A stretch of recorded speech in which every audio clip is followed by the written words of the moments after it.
Parliament in their individual capacity as members of Parliament at liberty, either on their own motion or on behalf of other interested parties out there, including their constituents, to propose privately sponsored bills. And the bill by the member for Aldai, Honorable Mary Ketanyi, is such a private member's bill. It's not a government bill, so I have really not paid keen attention to it being a private member's bill.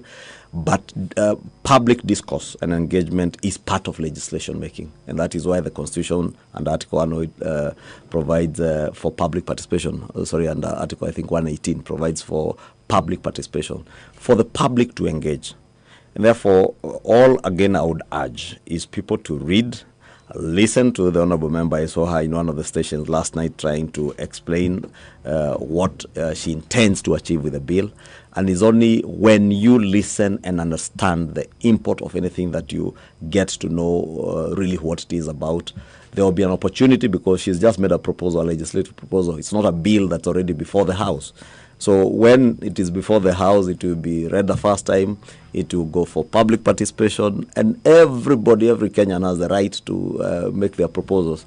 And following public participation, because again, that is what I saw Kenyans never understood last year. You remember with the Finance Bill 2024, all the issues that Kenyans had raised that they were not very happy with had been removed from the bill of the Finance Bill 2024.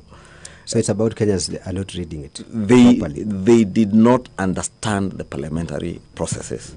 Because Kenyans, when the committee returned verdict on the bill, and they said, for instance, tax on bread, we have agreed with the sentiments of the public during public participation that we do not need to tax our bread. We have agreed with the public that we do not need to impose a motor vehicle circulation tax, which, by the way, was even sitting in the wrong act of parliament. It was under the Income Tax Act, and a motor vehicle, owning a motor vehicle is not an income. Therefore, naturally, that particular provision was dead on arrival in parliament. And therefore, the committee agreed with everybody who appeared before them, speaking about motor vehicle circulation tax, speaking about tax on bread, and all those things were removed from the bill. When we remove them, how do you remove certain provisions of a bill from that bill before it becomes a law or an act of parliament? Is by amending. And you remember, those on social media started a new campaign. Do not amend, reject. I mean, if you are not amending, then what legislation are you making? The process of legislation is about amendments. In actual fact, there is no law you create from the blues. Because, for instance, you've just spoken about that one by the member for Aldai. She's most likely amending the Kika Act, because there is already an act of parliament that exists. And therefore, what she'll be doing is looking at that act and proposing amendments. If there are certain provisions of that bill that you do not agree with, give your views during public participation. It is not the member who is proposing the bill who will decide what goes into the bill.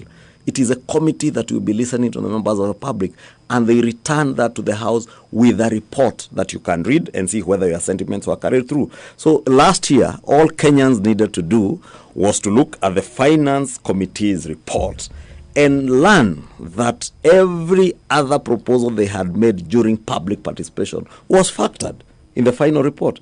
And it is part of the amendments that were being proposed on the 25th of June, which they said reject.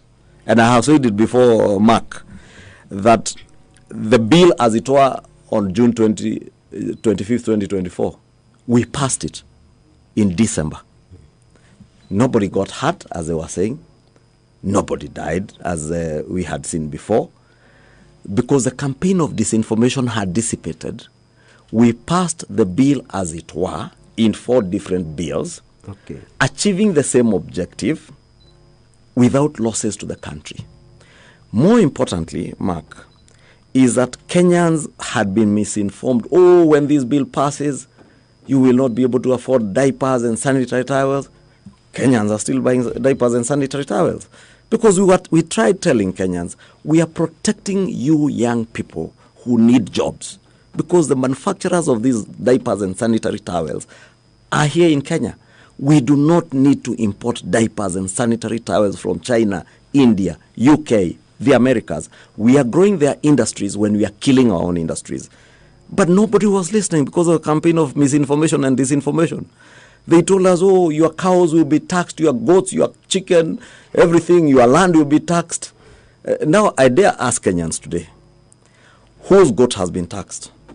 Whose chicken has been taxed? Or whose land has been taxed? And we passed the laws as they were. Okay. Therefore, it tells you the fallacy of the social media misinformation and disinformation. But unfortunately, because there are those who make a living out of that campaign of disinformation in the civil society and elsewhere, and those who are very active on those social media platforms, they are within their rights, but they should desist from misinforming Kenyans. So I think members of parliament also need maybe to do more in sensitization. Sensitization, and I think we took that challenge, and that's why you saw when we passed those tax laws in December, we started the process by the National Treasury first going out to the public and asking the public, submit your proposals. Fortunately, what people brought to the National Treasury as proposals is exactly what we had rejected in June. Manufacturers came and said, you need to protect our industries. You need to tax the finished goods that are coming from far Asian countries and Europe so that you protect our local industries, so that we are able to grow our manufacturing, create more jobs locally for our young people. Unfortunately, it's the same young people who are being misused by the disinformers and misinformers. Thank you very much, Mheshimiwa. You can now make your final remarks because we are going to end the interview, the discussion. Yes, we're about to begin the House also. Mine is just, as I said, to appeal to Kenyans to pay attention to what goes on in Parliament. Members of Parliament work as the people's representatives. We do what we do on behalf of the people. And there is no time that we will pass legislation that is detrimental to the well-being of our people. We always have to weigh between what is good for our people and what we need to do to get our country to grow. Trust us as your leaders that we will do what is right, and pay attention to what we do. Take your time and read and understand. What you don't understand, seek the clerk's office. The table office is open to members of public. You can simply just walk in, seek information, and get that information. Or simply go to the website, send whatever questions you have to us, and we will be able to respond to you.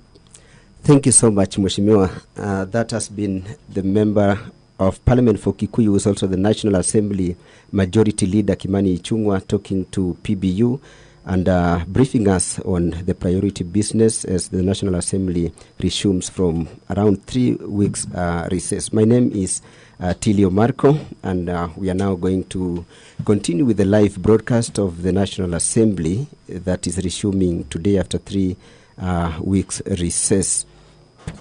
Na msikilizaji, tunaendelea kupata matangazo ya moja kwa moja kutoka bunge la taifa, na leo ikiwa ni